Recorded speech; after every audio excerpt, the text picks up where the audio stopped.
everyone, welcome back to my channel. I am Belle Justine Mandak, a STEM student, and today we are diving into the electrifying world of electrostatics and capacitors. If you have ever wondered how electric charges work or how capacitors store energy, you're in the right place. Let's break it down into the easiest way possible, with examples, visualization, and real-life applications. So, grab your notes and let's get started. As early as the 600 BC, the Greeks were already aware that amber, a hardened translucent yellowish tree resin, when rubbed with a piece of cloth, could attract nearby objects. An alternative example is a comb or a balloon rubbed in your hair, attracting light objects such as paper.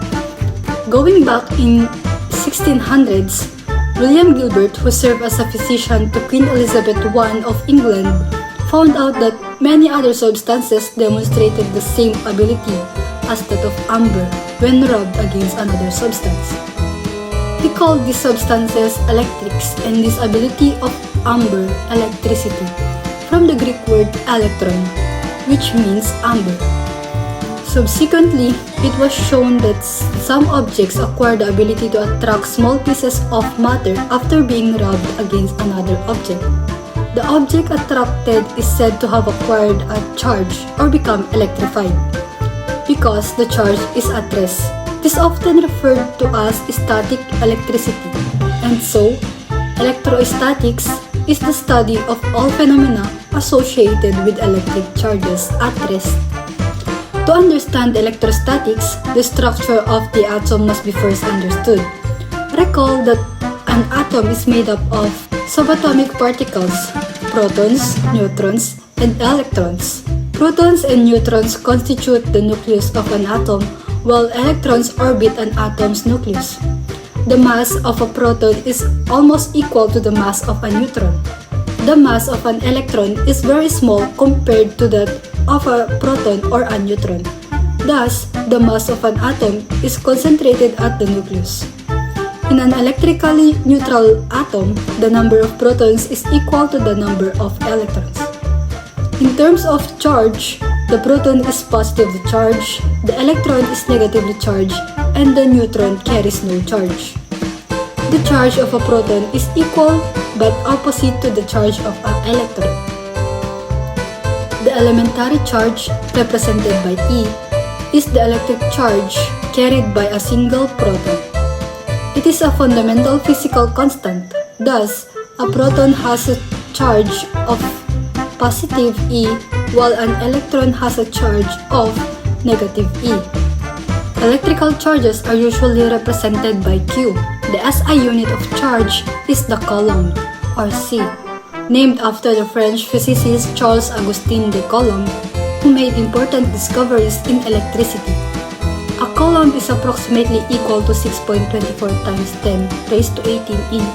Equivalently, 1 E is equal to 1.602 times 10 raised to negative 19 C. Thus, the charges of proton and electron are 1.602 times 10 raised to negative 19 C and negative 1.602 times 10 raised to negative 19 C. The table on the screen summarizes the properties of proton, neutron, and electron. The number of protons and electrons in an atom are equal, hence, an atom is neutral. However, an atom may gain or lose electrons. If the atom gains electrons, it becomes negatively charged. If it loses electrons, it becomes positively charged. There are three processes by which a neutral body may be charged. These are charging by friction, conduction, and induction. First, we have charging by friction. Charging by friction results when two different materials are rubbed together. The material that will either become positively charged or negatively charged depends on its electron affinity. Electron affinity is a measure of the attraction of an atom to an electron, or the tendency of an atom to become negatively charged. Materials with higher electron affinity are capable of gaining electrons from those of lower electron affinity. Scientists have come up with a ranking of some common materials based on their electron affinity. This ranking is called the triboelectric series. The triboelectric series is arranged in order of increasing electron affinity from top to bottom. In general, when two different materials are rubbed together, the one that is higher on the list will become positively charged. Next, we have charging by conduction. Charging by conduction requires physical contact between a charging body and a neutral body. The sign of the charge acquired by a neutral body is the same with that of a charged body. A neutral body becomes positively charged when charged by a positively charged body. Likewise, it becomes negatively charged when charged by a negatively charged body. Next is charging by induction. A neutral body may also be charged without physical contact with a charged body. This process is called induction. In induction, the body to be charged is brought very near the charging body. The negative charges on the neutral body are attracted to the charging body if it is positive. They are repelled from the charging body if it is negatively charged. This effect is known as polarization. The neutral body is then grounded either by touching it or by using a wire. Another important concept in electrostatics is the conservation of charge. The principle of conservation of charge states that the total charge of an isolated system remains constant. It means that charges can neither be created nor destroyed. In any charging processes, charges are merely transferred from one body to another.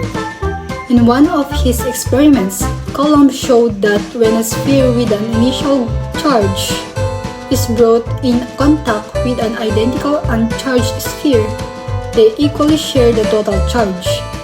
If the spheres are not identical, they share the total charge according to their radii, with the quantity of charge directly proportional to their radii. The principle of conservation of charge is a universal conservation law. No experiment evidence of a violation of this law has been observed.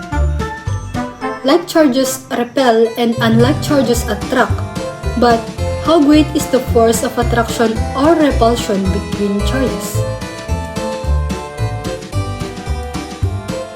Coulomb used a torsion balance to measure this force. The torsion balance consists of two identical metal spheres connected by an insulating rod. This rod is suspended at the middle by a thin wire. All these are enclosed in a glass container to avoid the effects of wind. Another charged metal sphere is inserted through a hole in the glass case. The force between the spheres creates a torque, which in turn twists the wire. The force is then calculated from the angle of twist. Through experimentation, Coulomb discovered that the magnitude of the electric force between two charged particles is directly proportional to the product of the magnitude of the charges and inversely proportional to the square of the distance between them. This statement is called Coulomb's law. Mathematically, this can be written as where Fe is magnitude of the electric force in newtons. Q1 and Q2 are charges in coulombs. R is the distance in meters. And K is the Coulomb's constant, which has an approximate value of 9 times 10 raised to 9 that meters squared per coulomb squared. Note that only the absolute value of the product of Q1 and Q2 is determined because only the magnitude of the force is to be computed. The force magnitude F is always positive. However, the electric force F is a vector quantity, which may be positive or negative, depending on its direction, which is along the line joining Q1 and Q2. The vectors representing the force that Q1 exerts on Q2 and vice versa are pointing toward each other for attraction and away from each other for repulsion. These forces are equal. but opposite in direction in accordance with Newton's third law of motion.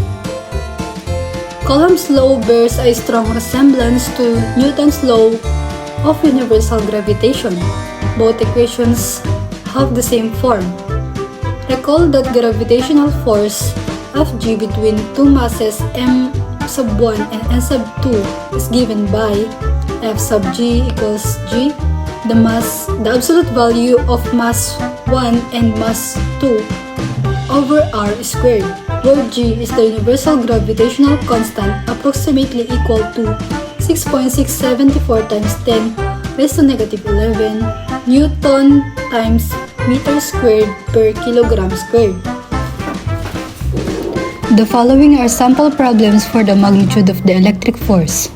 Two charged spheres are placed 1.5 meters apart. One has a charge of positive 3.0 times 10 raised to negative 6 C, and the other has a charge of negative 2.0 times 10 raised to negative 6 C. Find the magnitude of the electric force between them in newtons. First step, identify the given, where charge 1 is equal to positive 3.0 times 10 raised to negative 6 C and charge 2 is equal to negative 2.0 times 10 raised to negative 6 C. And the distance is 1.5 meters, and for Coulomb's constant, we have 9.0 times 10 raised to 9 Newton dot meter square per Coulomb square. Next, we will now find the magnitude of the electric force applying Coulomb's law.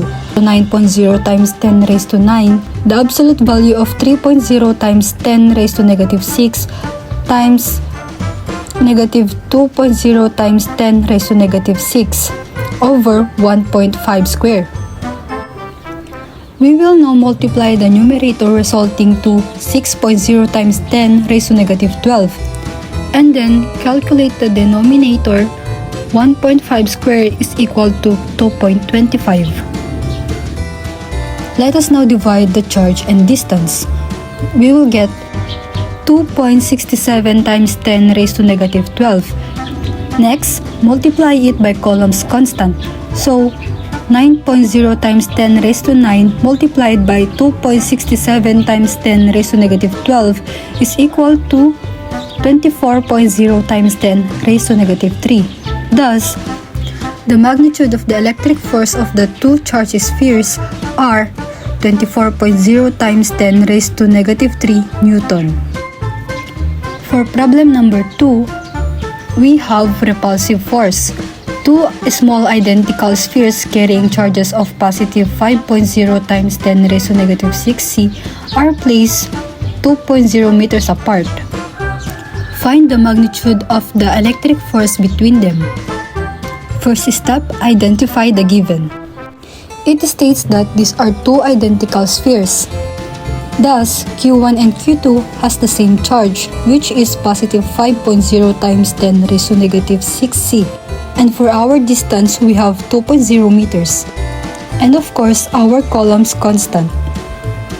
And just like problem number 1, we will first apply Coulomb's law, substitute the formula by the given, and then calculate the numerator, 25.0 times 10 raised to negative 12. And for the denominator, 2 squared is equal to 4. Next, we will divide. Then, multiply the result 6.25 times 10 raised to negative 12 by Coulomb's constant. 9.0 times 10 raised to 9. We have a product of 56.25 times 10 raised to negative 3 in newtons. Since the charges are both positive, the force is repulsive. For problem number 3, we have proton and electron attraction. An electron and a proton are 0.01 meters apart. Find the magnitude of the electric force between them. As stated a while ago, the charge of an electron and a proton is oppositely but the same charge, which is 1.602 times 10 raised to negative 19 C. But since the charges must be in absolute value, let's just make it positive anyways. Identify the given and apply Coulomb's law.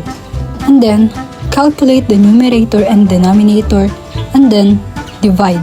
we will get 2.56 times 10 raised to negative 34. Next, we have to multiply it by Coulomb's constant, which is 9 times 10 raised to 9. By the way, c squared per meter squared is cancelled both sides, making the SI unit Newton.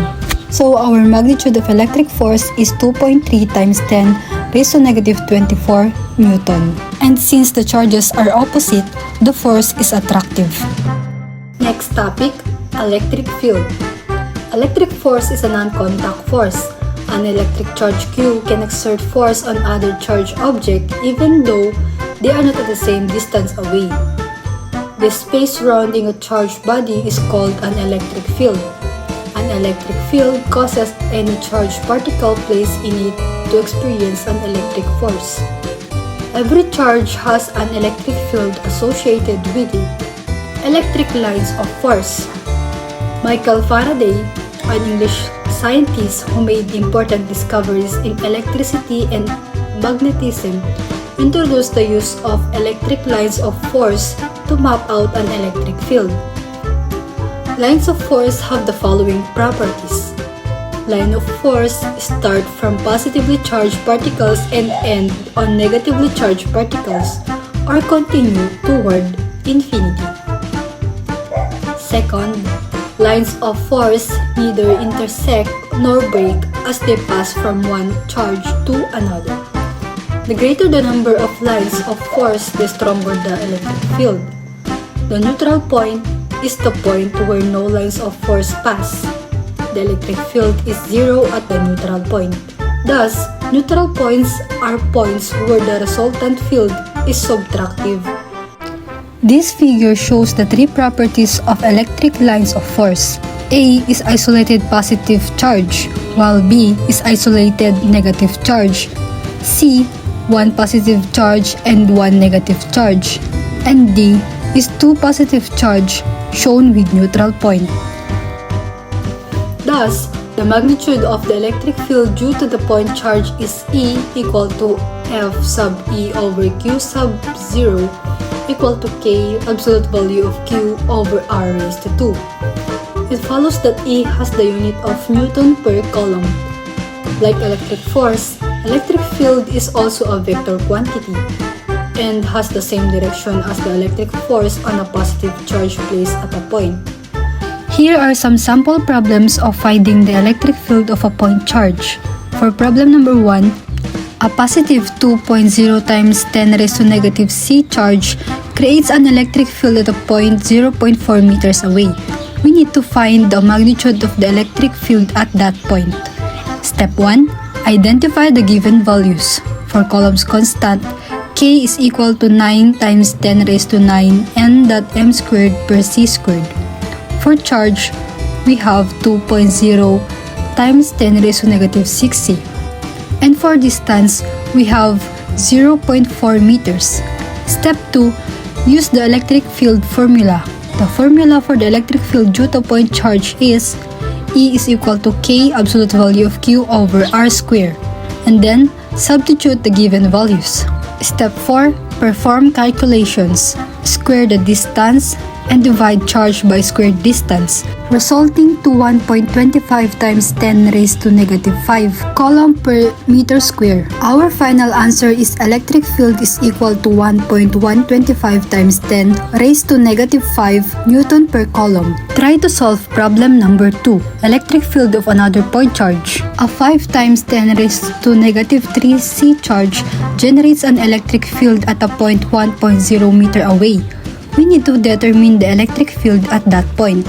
Using the formula, E is equal to K absolute value of Q over R square. You can pause and continue watching when you are done solving. Okay, step 1. Identify the given values. Our Coulomb's constant, our charge is equal to 5 times 10 raised to negative 3 C. And for our distance, we have R is equal to 1.0 meter. Step 2. Use the electric field formula and then substitute the given values. Next is perform calculations, resulting to 5 times 10 raised to negative 3. and then multiply by Coulomb's constant. 9 times 10 raised to negative 9 multiplied by 5 times 10 raised to negative 3 is approximately equal to 45.0 times 10 raised to 6 Newton per Coulomb. Moving on, we have electric field between two opposite charges or a dipole.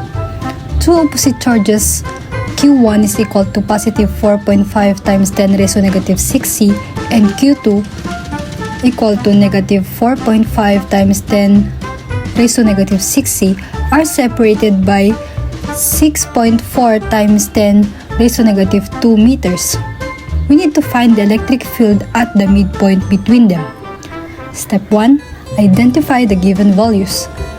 For Coulomb's constant, we have 9 times 10 raised to 9 Newton dot m squared per Coulomb square. And for charge, we have Q1 is equal to positive 4.5 times 10 raised to negative 6C, and for Q2, we have negative 4.5 times 10 raised to negative 6C. Total separation is 6.4 times 10 raised to negative 2 meters. Since we have two charges, we need to divide by 2 the midpoint distance, resulting to 3.2 times 10 raised to negative 2 meters. Find the magnitude of the electric force for each electric field formula. For E sub 1, we have 3.96 times 10 raised to 7 Newton per Coulomb. And since absolute value is given, E sub 2 is approximately equal to 3.96 times 10 raised to 7 Newton per Coulomb as well. Since the dipole's electric field vectors add up at the midpoint, E is equal to E sub 1 plus E sub 2. So our final answer is E equals to 7.39 times 10 raised to 7 Newton per Coulomb. Alright, let's kick things off with electric potential. Sounds intimidating, but it's really just how much push a charge can get at any point in an electric field. Think of it like this.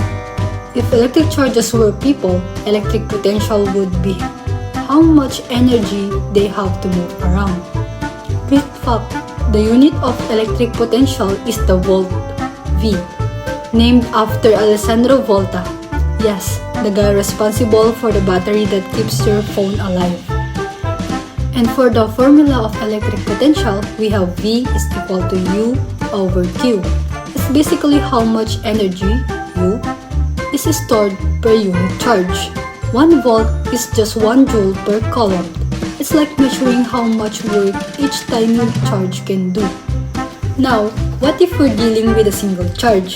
The electric potential at a distance from it is given by a fancy formula.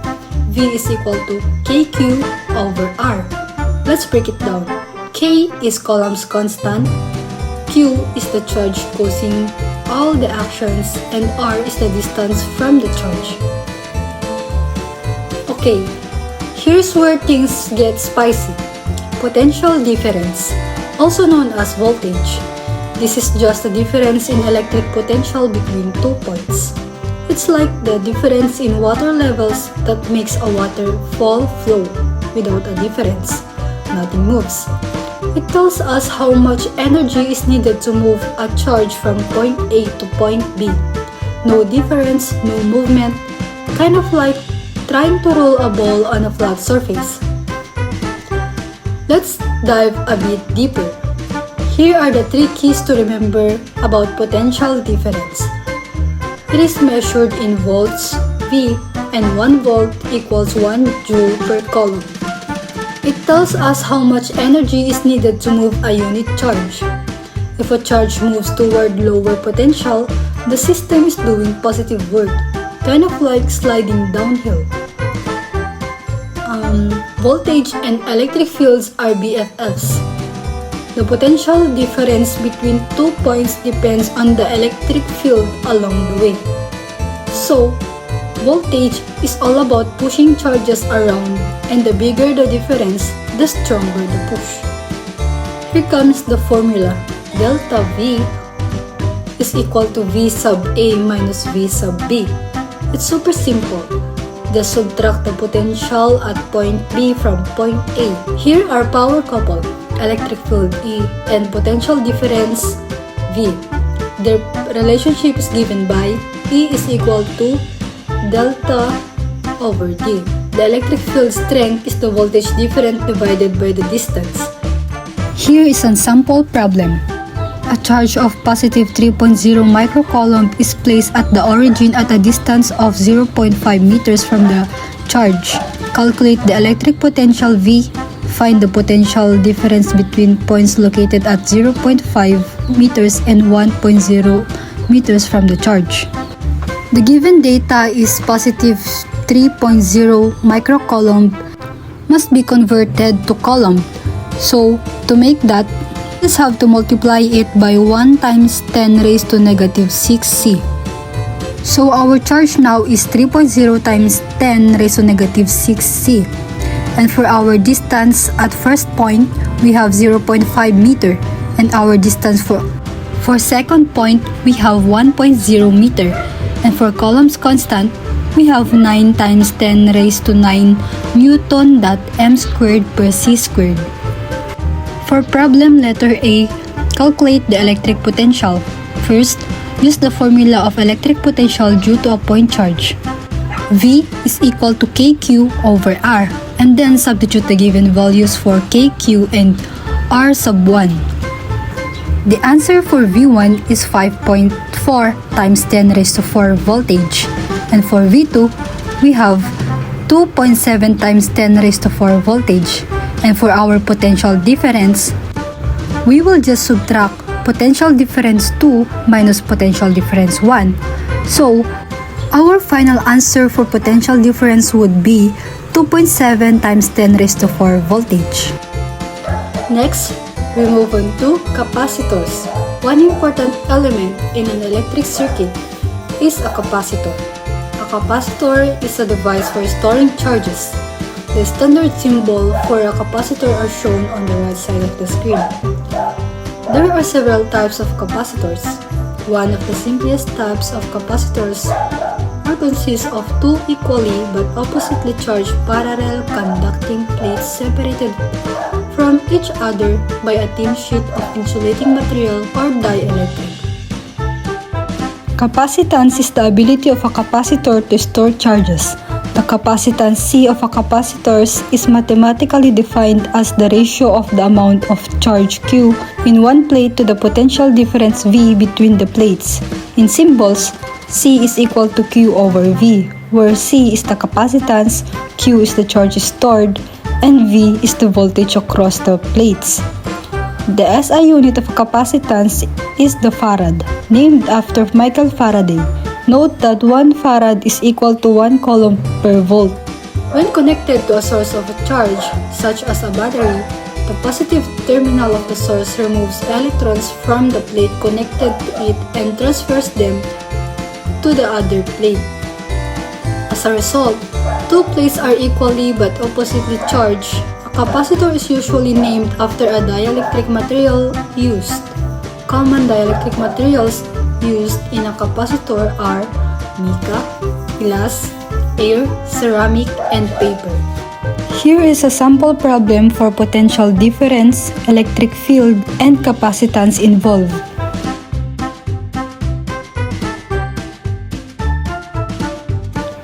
Combination of capacitors. Referring to figure A, the series combination of capacitors is characterized by only one path for charge transfer through terminals A and B. All the series capacitors acquire the same charge. The charge in each capacitors are equivalent and are all equal to the total charge in the combination.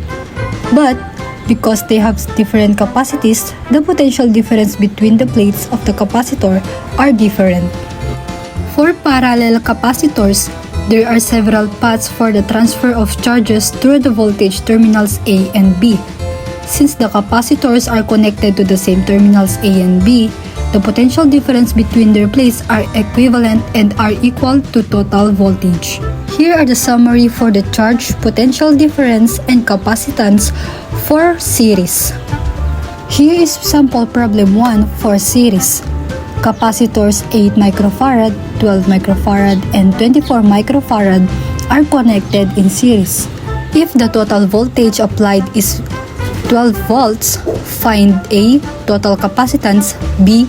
Charge stored in each capacitor, and C. Potential difference across each capacitor. For our given data, C1 is equal to 8 microfarad, C2 is equal to 12 microfarad, and C3 is equal to 24 microfarad.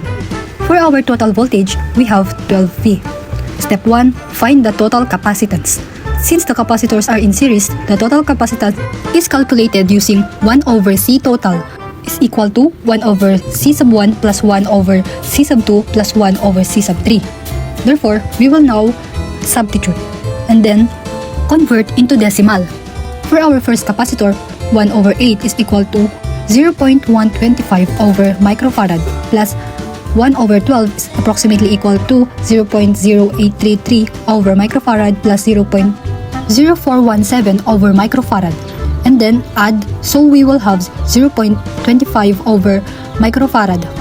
Enable for us to get the C total alone, we will cross multiply and divide both sides by 0.25. So our C total is equal to 4 microfarad. To find B, the total charge, use the formula Q total is equal to C total times V total. So our C total is 4 microfarad times 12 volts. Our total charge is 48C. And to get C, the voltage across each capacitor, use V sub n is equal to Q total over C sub n. For charge 1, we have 6 voltage, and for second charge, we have 12 voltage, and for charge 3, we have 2 voltage. Another example for series, we have two capacitors, 5 farads and 10 farads. They are connected in series with total voltage of 9V. The given for our first charge is 5 farads, and for our second charge is 10 farads. First step, we need to find the total capacitance. 1 over 5 is equal to 0.2, and 1 over 10 is equal to 0.1 over farads. And then, get the sum 0.3 over farad. And then cross multiply and divide both sides by 0.3. So C total is equal to 3.33 farads. To get B, the total charge, our formula would be Q total is equal to C total 3.33 F times V total 9 volts. Our total charge would be 30C. And to solve for C, just divide the total charge by each charge. The voltage across capacitor 1 is 6V, and the voltage across capacitor 2 is 3 voltage. It's now your turn to show your skills by solving sample problem 3. Capacitors 2 farads, 3 farads, and 6 farads are connected in series. Find A. Total capacitance, B. Charge stored in each capacitor, and C. Potential difference across each capacitor. Just continue the video to verify your answer.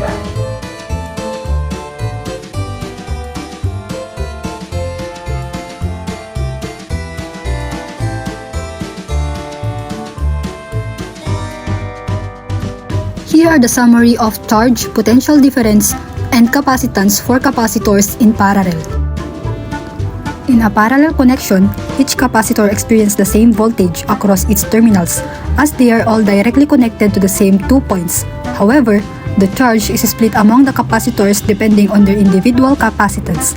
The total capacitance increases because the capacitors work together to store more charge. Sample problem 1 for parallel connection. Capacitors 4 microfarad, 6 microfarad, and 10 microfarad are connected in parallel across 12 voltage battery. Find A. Total capacitance, B. Charge stored in each capacitor, and C. Potential difference across each capacitor. For our given, charge 1 have 4 microfarad, charge 2 have 6 microfarad, and charge 3 have 10 microfarad. Find the total capacitance. For our total capacitance, we will just add the given charges. 4 microfarad plus 6 microfarad plus 10 microfarad is equal to 20 microfarad. And then, to compute the charge on each capacitor, we will use Q is equal to C times V, where C is the charge and V is the voltage. For charge 1, 4 microfarad times 12V is equal to 48 microcoulomb. 6 microfarad times 12 volts is equal to 72 microcoulomb. 10 microfarad times 12 volts is equal to 120 microcoulomb. For our total charge, we will just add charge 1, charge 2, and charge 3. So, 48 plus 72 plus 120 is equal to 240 microcoulomb. And because we are in parallel connection, the total voltage is equal to V sub 1 equals V sub 2 equals V sub 3 equals 12 volts. It's your turn again for sample problem number 3. Solve the following. A 3 microfarad, 8 microfarad, and 12 microfarad capacitor are connected in parallel to a 15-volt source. Find A. Total capacitance, B. Charge stored in each capacitor, and C. Potential difference across each capacitor. Pause and just continue the video to verify your answer.